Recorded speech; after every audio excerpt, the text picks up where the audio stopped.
নমস্কার বন্ধুরা, আশা করি সবাই ভালো আছে, সুস্থ আছে। যে যেখান থেকে ভিডিও দেখছো, তো আজকের আমি কোনো ব্লগ ভিডিও না, আজকের আমি শ্রাবণ মাসের সোমবারের কথা শোনাবো।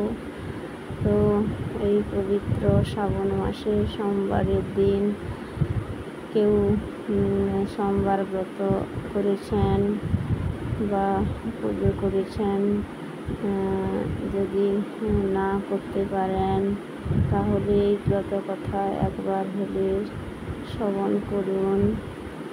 সেই ব্রত করার ফল পাওয়া যায়।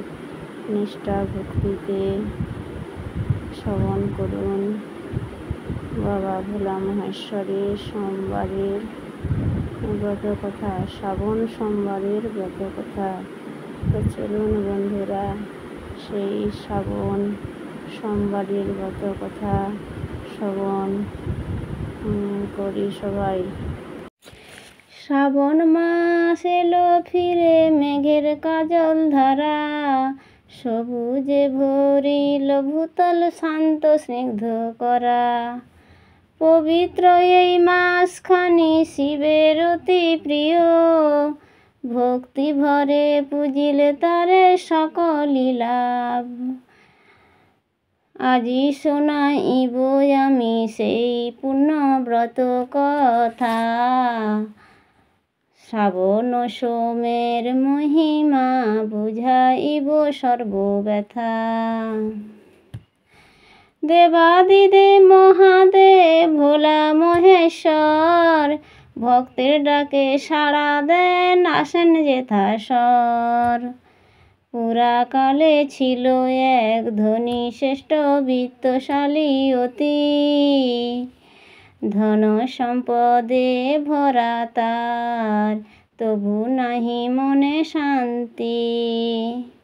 কারণ তাহার ছিল না একটি মাত্র সন্তান, মন তার ব্যাকুল সদাই কাঁদিত পরাণ।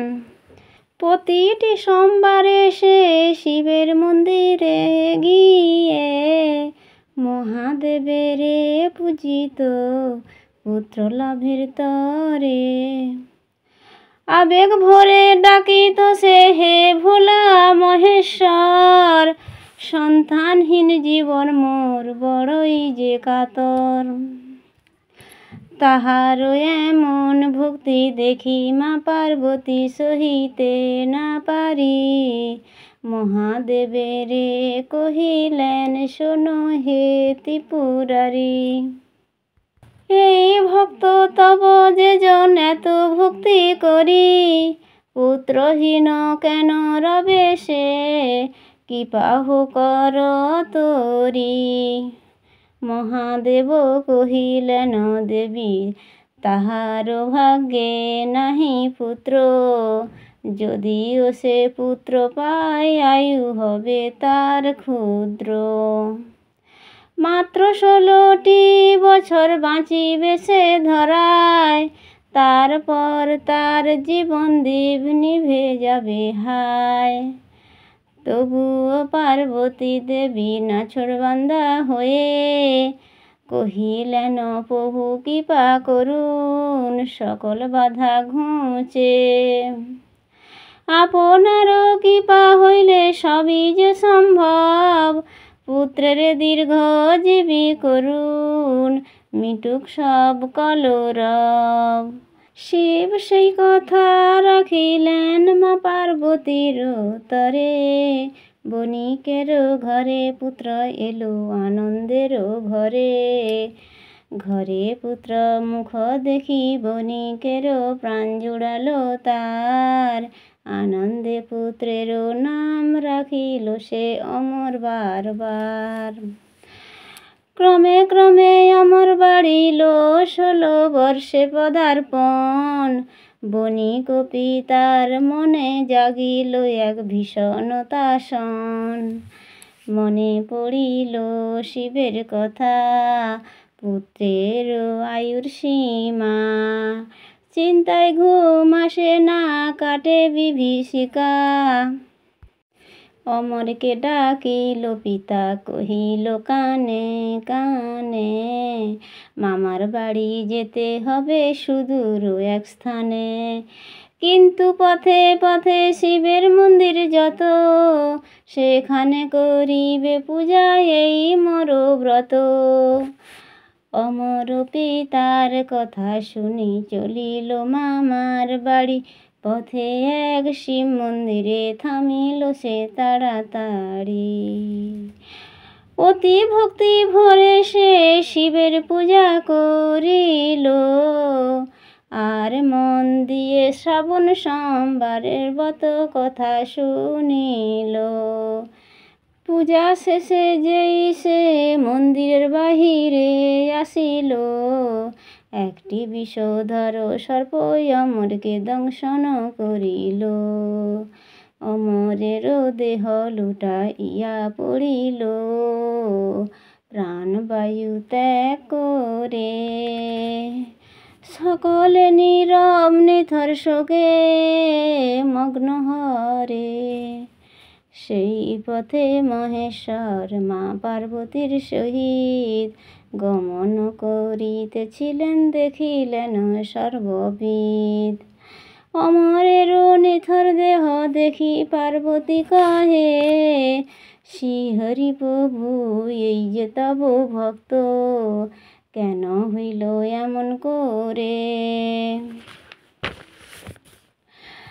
এত কচি প্রাণ হায় পড়ে আছে অনাথ, বাঁচাও প্রভু এই পুত্রে ধরো তার হাত। মহাদেব কহিলেন, দেবী আয়ু তার শেষ আজ, বিধির বিধান লঙ্ঘিতে নাহি পারি আজ। তবু পার্বতী দেবী আকুল নয়নে কাঁদে, ভক্তের দুঃখ ঘোচাও রেখো মোর এই সাধে। মহাদেবের মন গলিল, শুনিলেন তিনি মিনতি, কৃপার ধারায় ভিজিল অমরের মূরতি। মহাদেবের পরশে অমর জাগিয়া উঠিল পুনঃ নূতন, নূতন জীবন পেয়ে প্রণাম করিল গুণ। সবিস্ময়ে সকলে দেখিয়া আনন্দে মগ্ন রয়, জয় শিব শম্ভু শব্দে চারিদিকে মুখর হয়।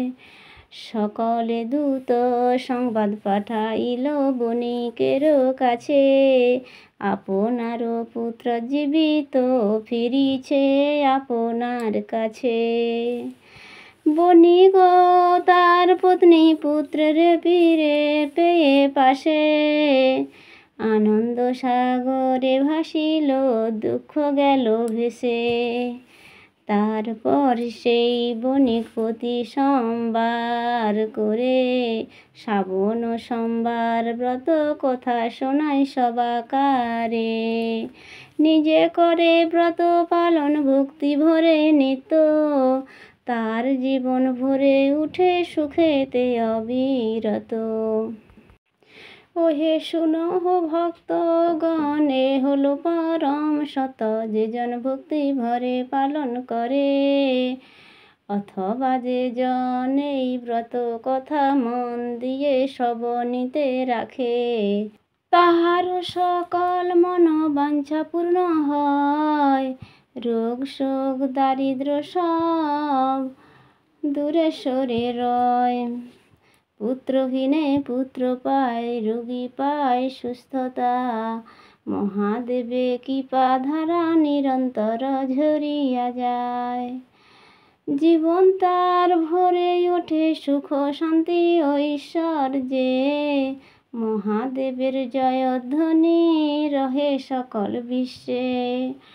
জয় জয় ভোলা মহেশ্বর, জয় জয় শিব শম্ভু, জয় জয় জয় ভোলা মহেশ্বরের জয়। শ্রাবণ সোমবারের শিবের ব্রত কথা সম্পূর্ণ হলো। জয় শিব শম্ভু।